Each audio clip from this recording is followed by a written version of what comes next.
And welcome back inside Brunch. It's 26 minutes after 11. Busy morning going down here this morning. Venezuela is in a particular situation where things are very, very tough for them. And you don't dance or celebrate somebody's misfortune, but if something comes your way as a result of it, then you feel for that place, and at the same time you welcome it. That is the case of Trinidad and Tobago welcoming a situation here. I've got two guests in here with me. One is the president of the Trinidad and Tobago Cycling Federation. He is Mr. Robert Farias. Good morning. How are you, sir?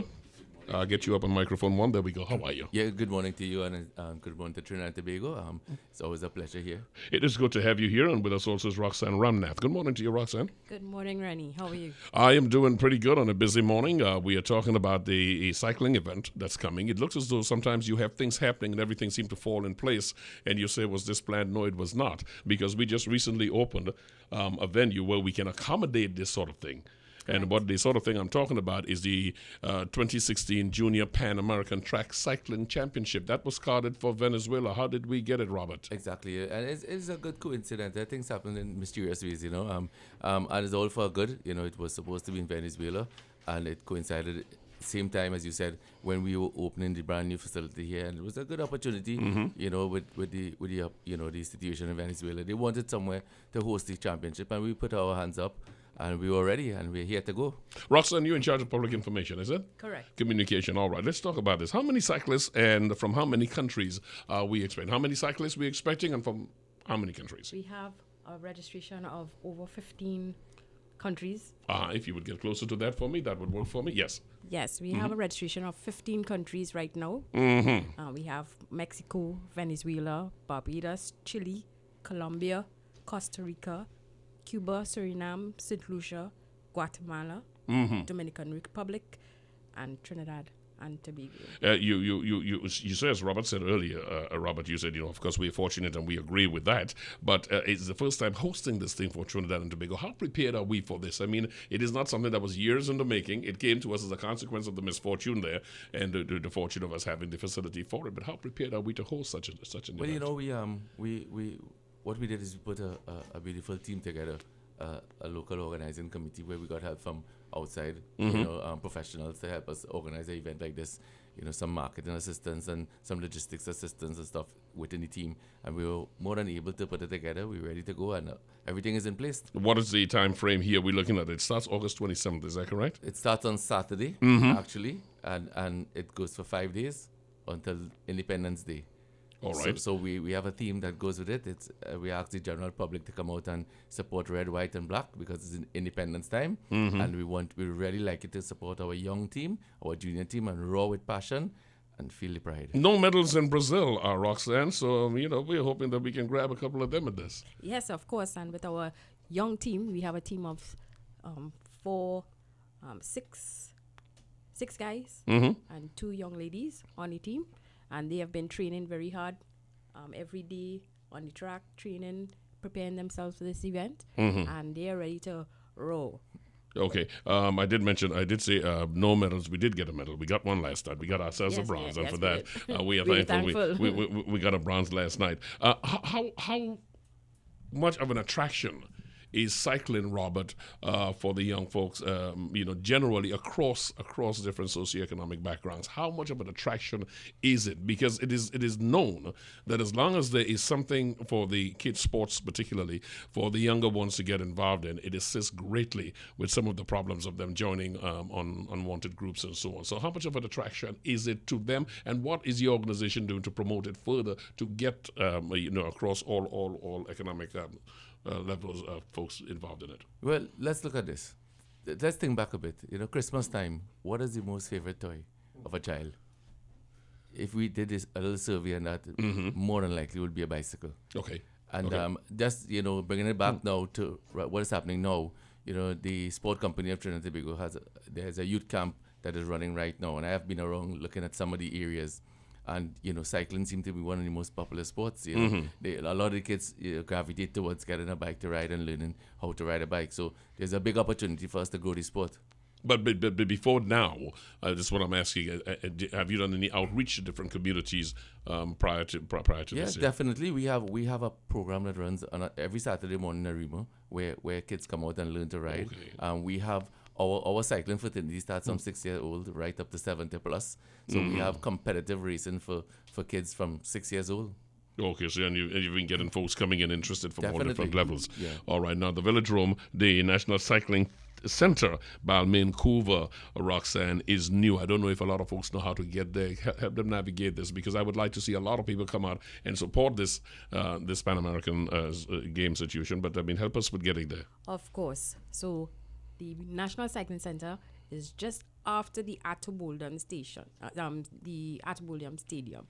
So to get to the facility, you enter through the gates of the Atoboldam Stadium and veer left, and there are ushers and security that will guide you straight to the direction of the track. And just before you get in, there's security who will take you along to the ticket booths and to the stairway to get inside of the venue. I'm happy to hear, one, that we have this opportunity for this Junior Pan American Track Cycling Championship, Robert, because it many times folks raise the question, unless a nation has a program in place, then its athletes will not really develop to their full potential. I don't know if you probably are as disappointed for the medal count, but not for the effort that we see of our athletes. Talk about a program we have set out for this, for young cyclists to get involved. Well, I have been looking at the Olympics throughout this duration, just for the past 2 weeks I've gone. And, we have, as a nation, to decide what level we want to be at the Olympics. For me, I looked at it at 3 different levels. Whether we want to be participants, whether we want to be competitive, or whether we want to gain medals and be on the podium. Those are 3 different levels. And within those levels, they have different programs you will have to implement if you want to achieve those goals, right? So I think, and for me personally, my opinion is that we're still at the competitive level. We're not doing what it takes to be on the podium. That is a whole different level, and there's a certain amount of funding that comes to that. You have to, well, of course, when you put your plans in place, then there's a cost to it. As you realize this morning, nobody's afraid to step on eggs. We're trying to make an omelette, so some eggs will be broken. So go ahead. I'm trying to get you to tell me exactly what is not being done that can be done to assist the situation, because we cannot always expect this result, yet we're not doing what is necessary. So when you say you need more involved in it, speak specifically for me. Well, and it's coming right back to the programs, and I want to bring it right back, because for us to be prepared for 2020, this Junior Track Championship is where we need to start. So we need to start to get our athletes competitive at this level, and then they can grow to the other levels to be competitive at the world stage. But this is a continental tournament, not regional, continental tournament, right?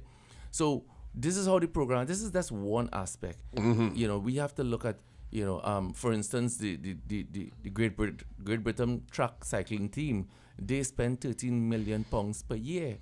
So they achieve 7 gold medals at the Olympics. Yeah, it becomes really creative for folks like Roxanne to find ways for you raising money, because the coffers in Trinidad and Tobago, those coffers are challenged right now. Very much and we've so. got to find creative ways of raising this kind of money. Yes, and it was challenging during this period to get funds on and the corporate sponsors to get on board and to rally with us at this point in time, because we know the situation and the economy. And because this event also came up on us just like that, people's budget was not favorable to putting out a lot of money. But we are still thankful for what we got, and we have some sponsors that I'd like to thank presently.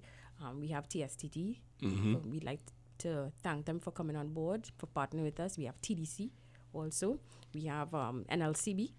We have Carib Brewery, Angostura, PSL Cycling.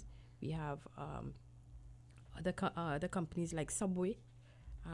We would just like to thank these people for coming on board and partnering with us. Because you always need an infusion, from we're still open for other corporate people to still contact us, yes, and still come on board for this event. We still have room for more people. All right, this is the Pan American Junior 2016 Junior Pan American Track Cycling Championship taking place at the National Cycling Center, Balmain, Couva, and it's taking place from August 27th to the 31st. president of the federation said, of course, it's our independence, so we want to see a whole lot of red, white, and black in attendance up there. Tell me quickly before we conclude, the level of sharing of expertise that you can get, for instance, from an organization like the International Olympic Committee and so on. When you get the chance to get that kind of profile hosting this, of course, you make entrees into the organization deeper because your credibility has increased. Do you, prior to this, have you been doing a lot of seminars and workshops and sharing with these organizations to achieve the same thing you mentioned, which is getting ourselves in a position not as just participants, but of having a meaningful program to achieve success? Yeah, definitely.